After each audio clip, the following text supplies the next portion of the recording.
Assalamualaikum warahmatullahi wabarakatuh. A'udzu billahi minasyaitonir rajim. Bismillahirrahmanirrahim. Salatu wassalamu alayka ya sayyidi ya Rasulullah. Qul bi yadika illa ta'alasni ya Allah. Qaiman bil qisti jalikumullahu fa antum tufakkur kama. Baiklah, pemirsa Nusantara Podcast.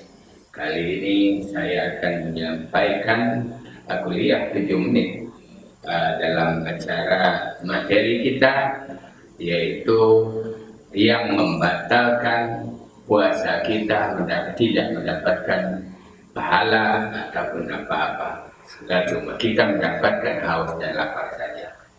Apa yang membuat puasa kita menjadi sia-sia, tidak mendapatkan apa-apa, sekedar haus dan lapar? Yang pertama, kita tidak ikhlas. Rasulullah SAW mengingatkan tentang banyaknya orang yang berpuasa sia-sia. Betapa banyak orang yang berpuasa tapi tidak mendapatkan apa-apa baginya kecuali rasa lapar dan haus saja. Siapa saja mereka? Yang pertama adalah orang yang mengerjakan puasa namun tidak ikhlas, tidak karena Allah. Ibadah hanya akan diterima Allah jika ikhlas.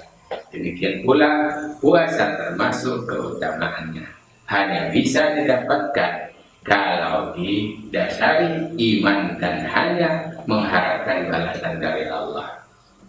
Barang siapa yang berpuasa Ramadan karena iman dan mengharapkan perhitungan atau pahala dari Allah, akan diampuni dosa-dosanya yang telah lalu.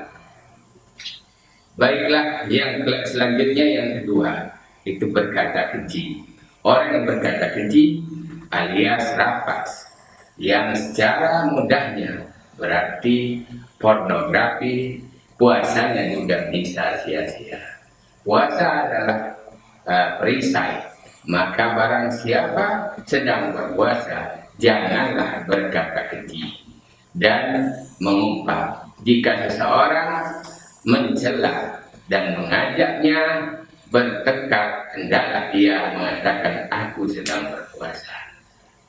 Yang ketiga, yang membatalkan pahala puasa kita, mengumpat dan marah. Sebagaimana hadis di atas, mengumpat juga membuat pahala puasa berkurang bahkan hilang sama sekali. Ia juga bisa membuat puasa menjadi sia-sia.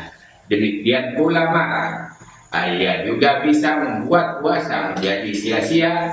Mengumpat dan marah adalah sekali 3 uang. Yang keempat, mencela dan mengajak bertengkar. Jika ada orang yang mencela atau mengajak berkelahi, Rasulullah menuntunkan agar orang yang berpuasa menahan diri, cukup menjawab bahwa dirinya sedang berpuasa. Jika ada yang mengajak berkelahi saja, kita disuruh menahan diri. Bagaimana jika kita mencela dan mengajak bertengkar? Pahala puasa bisa melayang, bahkan puasa menjadi sia-sia. Yang kelima, ghibah. Apa ghibah? Ghibah alias membicarakan keburukan orang lain juga bisa membuat puasa sia-sia, sejenis dengan berkata keji, mengumpat dan mencela, yakni sama-sama penyakit lisan. Bahkan ghibah diibaratkan memakan daging saudara sendiri yang telah meninggal dunia. Dan di neraka siksa untuk orang suka ghibah juga seperti firman Allah yang selalu kita dengarkan, yang artinya, dan janganlah sebagian kamu menggunjing sebagian yang lain. Sukakah salah seorang di antara kamu memakan daging saudaranya yang sudah mati? Maka tentulah kamu merasa jijik kepadanya. Dan bertakwalah kepada Allah, sesungguhnya Allah Maha Penerima Taubat lagi Maha Penyayang. Selanjutnya yang keenam, berdusta. Berbohong atau berdusta secara tegas disebutkan oleh Rasulullah sebagai penyebab puasa sia-sia.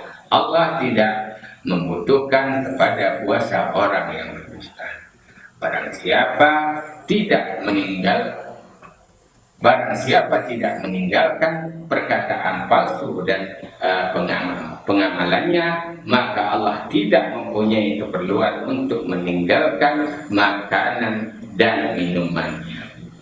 Yang ketujuh, kesaksian palsu. Memberikan kesaksian palsu juga merusak pahala puasa dan menjadikan puasa sia-sia. Ia merupakan bentuk lain dari kebohongan, bahkan lebih parah dari sekedar berdusta biasa. Yang kedelapan, fitnah. Membicarakan keburukan orang lain yang benar-benar terjadi tanpa kehadiran orang tersebut, dan jika ia mengetahui orang tersebut tidak suka, itu namanya ghibah. Sedangkan yang lebih besar dosanya dari itu adalah fitnah, yakni jika seseorang mengatakan keburukan orang lain padahal orang itu tidak melakukannya, ini juga membuat puasa sia-sia. Demikianlah tadi Kultum Nusantara Podcast hari ini. Sampai berjumpa kembali di pertemuan selanjutnya. Billahi taufiq wal hidayah wa hukum. Wassalamualaikum warahmatullahi wabarakatuh.